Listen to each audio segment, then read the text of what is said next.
In this video tutorial, we're going to learn how to write the kanji for tea.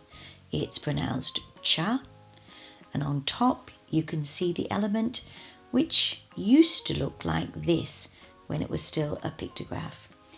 It's two stalks of some kind of plant growing up, and it represents vegetation.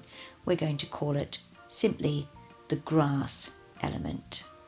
Now, underneath the grass element, that actually means bitter, but we're not going to use that because it's very hard to link bitter with those shapes. What we can see is the next two strokes from left to right, which are like a roof, and under that you can see the katakana ho.